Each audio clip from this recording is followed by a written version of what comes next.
Chapter 1. Understanding Resilience. We have been using the word resilience for a long time now. It has different meanings in different applications. For instance, in biology, resilience is used to define the ability of an organism in an environment filled with predators and uncertainty. In ecology, researchers used the term to define an ecosystem's capacity to sustain its functions without being disturbed, and in case of any disturbance, returning to its natural/original state. In metallurgy, we use it to define a metal's property to resist when prone to shocks. A French scientist, Boris Cyrulnik, first used the word to describe a human's ability to move on or carry on regardless of what trauma, breakdown, or failure it faced. So in simpler terms, we can assume that resilience refers to having the ability to bounce back, or not become affected by something after it has happened. It is about moving on and reconstructing ourselves post-shock or tragedy. Fortunately, it isn't a personality trait, but rather a skill that can be nurtured and polished. Everyone has resilience. It is only a question of how much and whether we put it to good use or not when faced with trauma, failure, or tragedy. It doesn't mean that one doesn't find situations too intense, overwhelming, heartbreaking, or difficult to deal with. It is just how they respond to it and cope with it. People who are more resilient get over it quicker than those who aren't resilient enough. As it is a skill, building or encouraging its use is achievable. It may take some time, effort, and patience, but it will happen. However, thinking that some significant change will happen overnight, or after reading some inspirational book about it, will make you resilient is fallacious. Whoever suggests this lacks knowledge or experience. Embracing resilience. The reason resilience in kids is becoming such a hot topic these days is because the world is becoming tougher by the day. There is more competition than ever, and poor self-esteem and coping skills are not going to help them face it. They need to have the right direction, essential resources, and mental strength to find their place in it despite the challenges and hardships.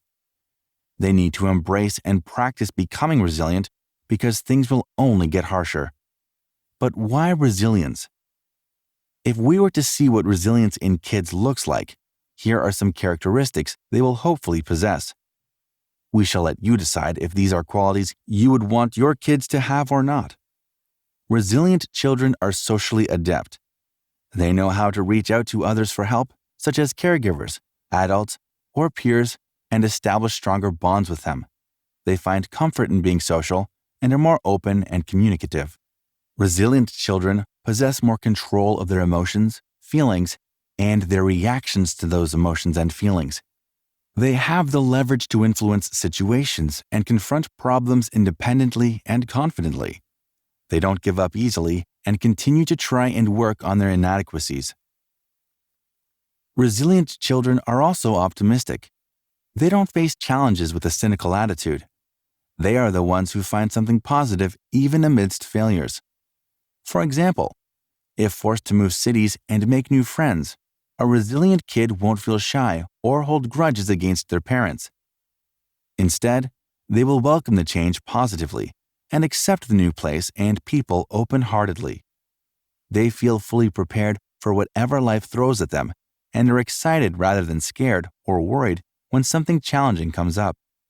Resilient children also believe their lives are purposeful. They don't see struggles or challenges as the reason to end it or give up hope. They set big goals in life, aren't afraid to follow their passions, and accept failure when it happens.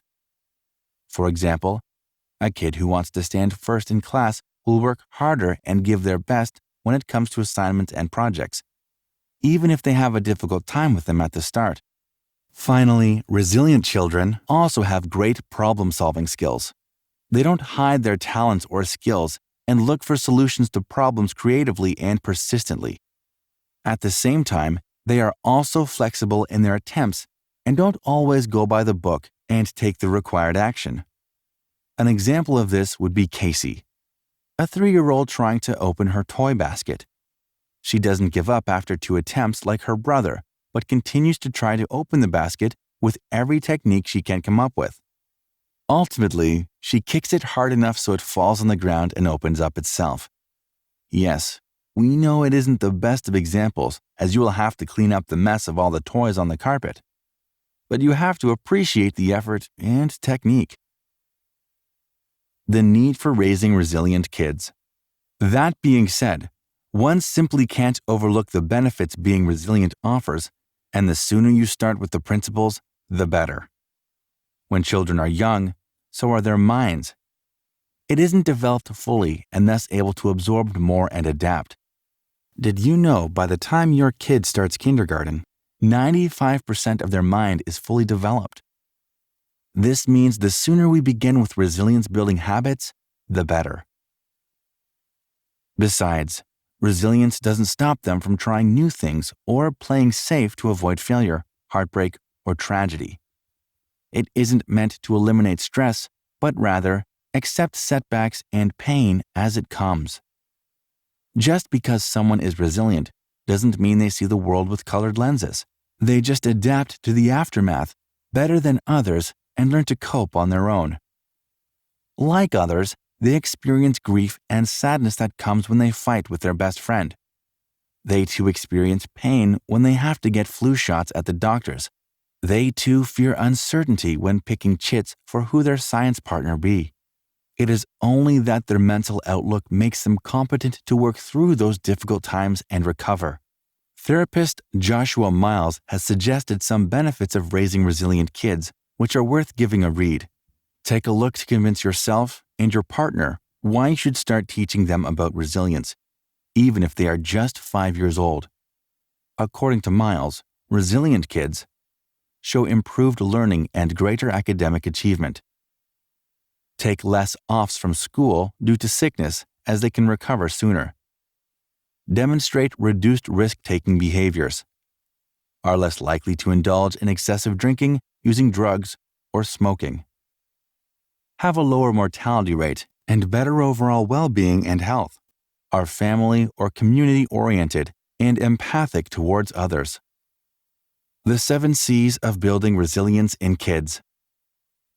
Kenneth Ginsberg, a renowned pediatrician at the Philadelphia Children's Hospital, believes every child tries to live up to the expectations we set for them. They are always looking up to adults who believe in their capabilities unconditionally and guide them with compassion and generosity. In his book, Building Resilience in Children and Teens, he talks about how all kids, young or old, require encouragement from their peers and parents to believe in the ideas they have and put them into practice. He further argues that if kids are only thinking about fitting in a box, they will never be able to think outside it, and thus not do something extraordinary with their lives. They need to be encouraged and motivated to think in new ways and build resilience over time. He suggests using the 7 C's of resilience to raise them as mentally tough and creative beings. Competence. Children often seek recognition when they do something well. They want that clap and pat on the back from their parents and peers.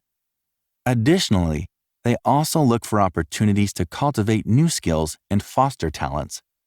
As parents, it is our job to provide them with ample opportunities to succeed and flourish. Here are some ideas on how you, as an adult, can help them develop competence. Focus on the strengths they possess and not highlight their weaknesses. Tell them when they have made a mistake, but in a positive manner. I see you have accomplished the task well, but do you know if you had done it this way, it would have taken less time? Empower them to make their decisions themselves. Let them come up with solutions to a problem individualistically. Don't suffocate them with your worry and concern. Of course, you want to protect them and keep them safe, but often when parents are too involved in a child's life, they start to feel incompetent. If there are things they can do themselves, let them handle them on their own. Avoid comparing them with other siblings or kids their age. Confidence. Your goal as a parent is to boost your child's talents and skills so they feel confident when attempting them. If they think you believe they can hit the ball out of the court, they might do it. Why? Because they feel confident. That confidence is a product of your faith and belief in their skills and abilities that makes them push for things that are sometimes unachievable. Here are some ways you can build confidence in them. Focus on the best things about your child's personality so that they start to see that as well.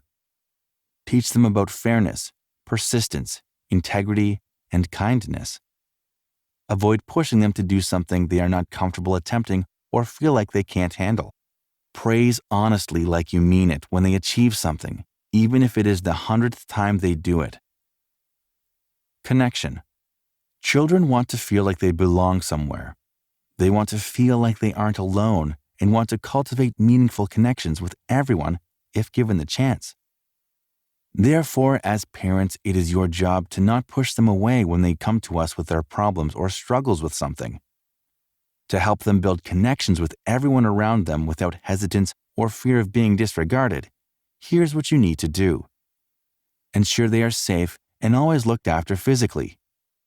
Allow them the liberty to be as expressive as they want to be when it comes to big emotions. For instance, don't ask them to quiet down when they are upset about something or feel like crying. Instead, offer them ideas on how they can cope with what they are feeling in more productive ways. Resolve problems as they arise by addressing conflict openly. Make your house welcoming to all forms of communication. Designate an area where the family can share time and have a decent conversation. Foster healthy relationships that promote positive messages. Character. Every kid needs a moral compass to follow and a basic understanding of what's right and what's not. This shows them they can't be put down for who they are. To build a strong character in them, begin with showing them they are empathetic and caring, demonstrating how negative behaviors can sometimes cloud judgment and make things difficult, preaching the importance of community and the perks of helping others, eliminating stereotyping or racial discriminations and raising them as morally sound. Contribution. Kids are naturally empathetic. They will come to comfort you when they see you upset. It is their natural tendency to contribute in some way. Therefore, when they come to you and present you with a get-well-soon card or a hug, don't disregard them. They want to be of service, and even if you think you need to be alone, let them know politely. When they feel valued, they will continue to be of help. They also learn how good it feels to be able to help and don't feel shy asking for it either. This is one important aspect of becoming resilient, that you seek help without any shame or guilt. Here's how you can encourage them to contribute more. Communicate with them how many people in the world lack necessities like food and shelter, so they learn to be compassionate and not act privileged. Stress how important it is to be of service to others. Model generosity yourself and always choose to discipline with empathy. More on this in the next chapter. Create opportunities that allow them to contribute or ask for their help with the chores so they learn to contribute innately. Coping. Children also need to learn some coping mechanisms against stress, so they know when to engage or disengage themselves from things and people. When they learn better coping mechanisms, they will be more prepared to face adversity and ultimately get over it. Below are a few ways to teach them how to cope better. Model positive coping strategies as kids learn what they see. Teach them how to implement coping strategies consistently, such as what to do when they feel angry, sad, or emotionally troubled. Understand that whatever negative behavior your child is depicting is due to some underlying stress about something and, therefore, be empathetic.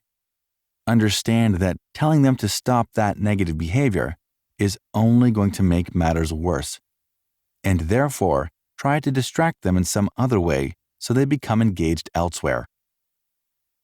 Control. Children who are aware they are the ones in control of their decisions are likelier to bounce back after something tragic. When they feel in control, they know that whatever they choose to do is their own doing, and thus no one else should be blamed but them. This type of behavior is also prominent in adults. When we think our mistakes are our own, we face them willingly.